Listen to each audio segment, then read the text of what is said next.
मोक्ष क्या है? सामान्य तौर पर मोक्ष को बहुत सस्ता छाप बना दिया है लोगों ने कि आप नाम जप कर लो, मोक्ष मिल जाएगा, या फिर दान करो, सोना दान कर दो, गोदान कर दो, या गरीबों को खाना खिलाओ, इससे मोक्ष मिल जाएगा। और कुछ लोग तो ऐसा भी मान लेते हैं कि किसी की मृत्यु हो गई तो उसको मोक्ष प्राप्त हो गया। ठीक है, किसको क्या सोचना है ये तो उसका अपना निजी विषय है। शास्त्र क्या कहते हैं आज हम उस बारे में चर्चा करेंगे। तो भारतीय दर्शन के अनुसार जो एक मूलभूत वाक्य है, अगर आप इस वाक्य को समझ पाए, क्योंकि सुन लेना तो ठीक है लेकिन वाक्य को समझ पाना, और तीसरा स्टेज होता है उतारना जीवन में। तो उतारना तो बहुत कठिन है, जिन्होंने उतार लिया तब तो फिर बात ही अलग हो जाती है, लेकिन अगर हम लॉजिकली इसको समझ लें तो फिर आपके सोचने की प्रक्रिया में काफ़ी सुधार आ जाता है। तो वो जो वाक्य है वो है ब्रह्म सत्य जगत मिथ्या। ठीक है ना। अब सामान्य तौर पर लोगों को ये बहुत अजीब लगता है कि यार ये जगत मिथ्या वाली क्या बात है, मैं तो लोगों को देख रहा हूँ और बिल्कुल अनुभव कर रहा हूँ, और आप इसको बोल रहे हो कि भैया ये तो मिथ्या है, ये काल्पनिक है, ये झूठ है।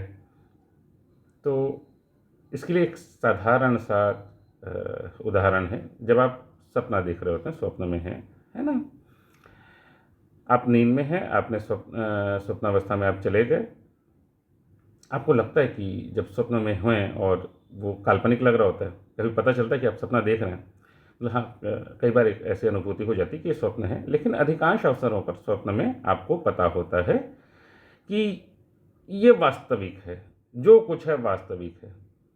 ठीक है ना। जब आपकी नींद खुलती है तब जाकर के आपको पता चलता है कि अरे वो तो सपना था।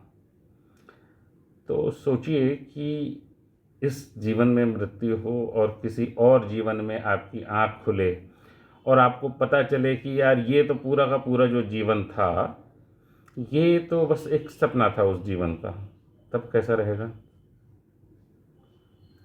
अब इसी चीज़ को भारतीय दर्शन में कहा गया है जगत मिथ्या। ठीक है ना। सारे बंधन ये सब काल्पनिक हैं, ये असत्य हैं, वास्तविक नहीं हैं। अब प्रश्न उठता है कि जब बंधन असत्य है तो फिर बंधन से मुक्ति कैसे, है ना? जो है ही नहीं उससे मुक्त कैसे होगे?